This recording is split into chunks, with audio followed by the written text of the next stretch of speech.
कलकत्ता से किशन रागानी। मैं आप सबको नमस्कार करता हूं। आज मैं आपको बता रहा हूं आपका राहु अपनी कुंडली में देखो किस भाव में है। तो राहु से प्राय सब घबराए हुए होते हैं, दुनिया भर की चीज़ें होती हैं। हम ज्योतिषी भी बहुत बिजी है। ये दोनों ब्राह्मिक जो राहु केतु हैं, विष्णु भगवान ने तैयार करके तो भेज दिए, लेकिन इनकी असेसमेंट करना, इनकी बातें करना, बहुत विरुद्ध इनकी चर्चाएं होती हैं, दुनिया भर की होती है। मैं इसको कलयुग का राजा मानता हूँ देखा जाए तो। लेकिन क्या है, ये आदमी कई वही दुर्घटनाओं विघटनाओं से जीवन व्यतीत करता है राहु का। अब हर एक की कुंडली में एक घर में तो राहु है ही है।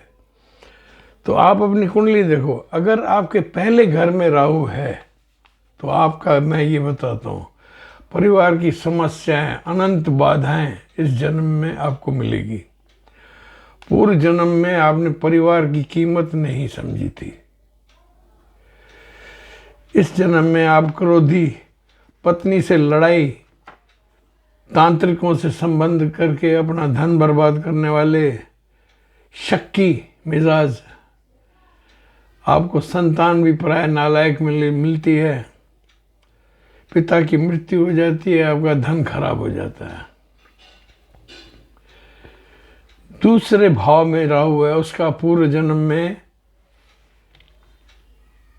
जो हिसाब था वो इस समय भयग्रस्त, डरा हुआ जातक। पूर्व जन्म में इन्होंने अपनी शक्तियों का दुरुपयोग किया था। वेयर इन द प्लेस, आपने शक्ति का दुरुपयोग किया था। इस जन्म में यह जातक भयंक्रांत जीवन, अज्ञात भयों से घिरा हुआ, परिवार में अनंत समस्याएं लेकर ग्रस्त इंसान, स्वार्थी, भोकाल, कभी गरीब कभी अमीर होगा। और यहाँ तक कभी कभी मांग कर खाने की भी नौबत आ सकती है। शास्त्रों में ये कहा गया है। दिन दहाड़े इनके घर में चोरियां होती है, नौकर चोरियां करते फिरते हैं इनके घर के। अब राहु तीसरे भाव में, इस जन्म में यह जातक साहसी दुस्साहसी होता है। यह भीषण दुर्घटनाओं का शिकार होता है। इसके साथ भीषण दुर्घटनाएं होती हैं, कत्ल, मृत्यु, एक्सीडेंट, बस गिरना, भाई एयर क्रैश, एक्सीडेंट गाड़ियों में, ऐसे इनकी प्रबल आशंकाएं चलती है जीवन में। इनके गले पर घाव का चिन्ह होता है। भाइयों के दुश्मन होते हैं। इनको संक्रमण रोग भी होता है और पैदा होते ही इनको सर्जरी होती है। माना जैसे भाई माता के गर्भ से निकला ना, डॉक्टर से ब्लेड हिल जाएगा, उसके कहीं चीरा लग जाएगा, ऐसे होता है। राहु चौथे घर में, इनको संतान नहीं होती है, होती भी है तो बहुत मुश्किल से होती है। संतान जातक को परेशान करती है। इन्होंने पिछले जन्म में अपने माता पिता को बहुत दुख दिए, सम्मान नहीं किया था। इस जन्म में संतान को परिपालन में इनको दुनिया भर की पीड़ाओं का सामना करना पड़ता है। परिवार में इनके मतभेद खत्म होते ही नहीं दिखते। Non stoppage disturbance in house. घर में पैर रखेगा और को आराम देखेगा, आदमी परेशान हो जाएगा। और कंफ्यूज, इनका परिवार कंफ्यूज होता है। कोई भी चीज़ को शुरुआत करने में ना, एक दूसरे का मुंह ताकते रह जाएंगे और दुनिया आगे बढ़ जाएगी। अब आता है राहु इन 5th हाउस, 5वें घर का राहु।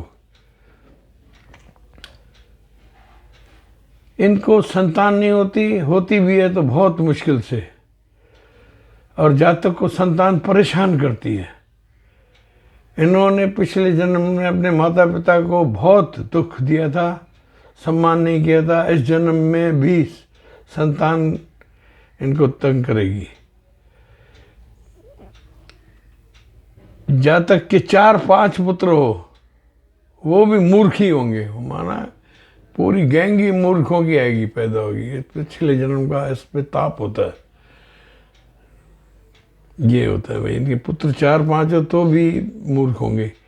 इनके धन इनके घर में त्योहार होगा ना, जिस दिन कोई बहुत बड़ा काम हो रहा होगा, उसके बीच में विघ्न आएंगे, झगड़े, तलवारें खुल जाएगी। माना ऐसे जो घर दिखाते हैं ना फिल्मों में, इस टाइप का है।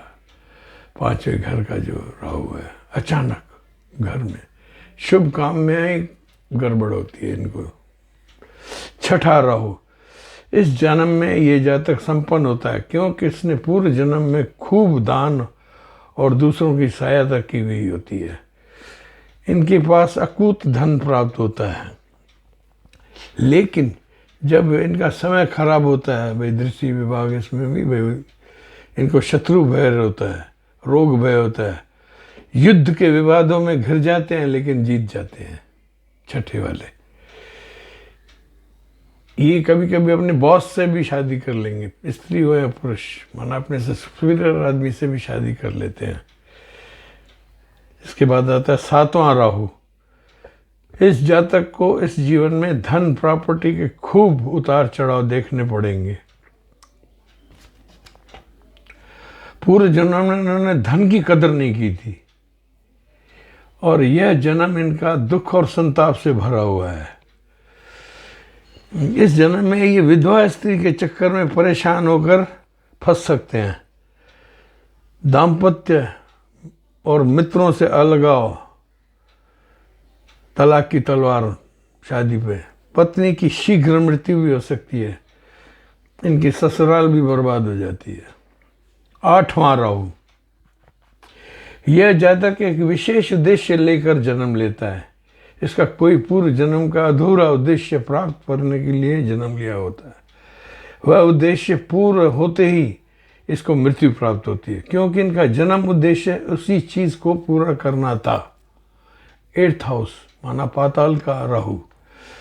इसमें ये लगता है ये इंसान, हमने इस कलयुग में क्या देखा हुआ, टैक्स चोरी करते हुए, जासूसी करते हुए, फिर चाहे खुद के देश की करे या दूसरों के देश की, अपने देश के खिलाफ जासूसी करे, गंदे काम करते हुए, धोखे खाते हुए, धोखा देते हुए जेल की यात्राएं करता है।